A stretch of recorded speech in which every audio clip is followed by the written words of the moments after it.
Düşünmürsünüz ki bu dəqiqə şəhərdə virus yayılıb, virus aləmi götürüb gedib. Ay bala, ölüm tüm dünyasıdır.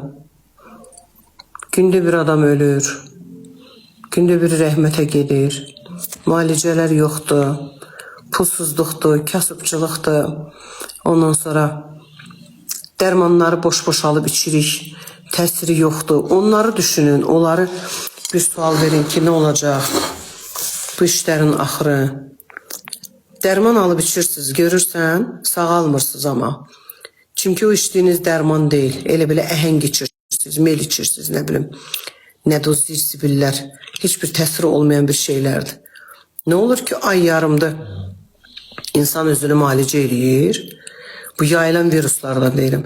Ay yarım insan özünü müalicə eləyir, bu sağalmır. Atdığınız dərman, antibiotik sağaltmır sizi. İğnələr, sistemlər vurulur, sağalmırsınız. Onlardan bir adam yazsın ki, görəsən bunları bilən var, nədir?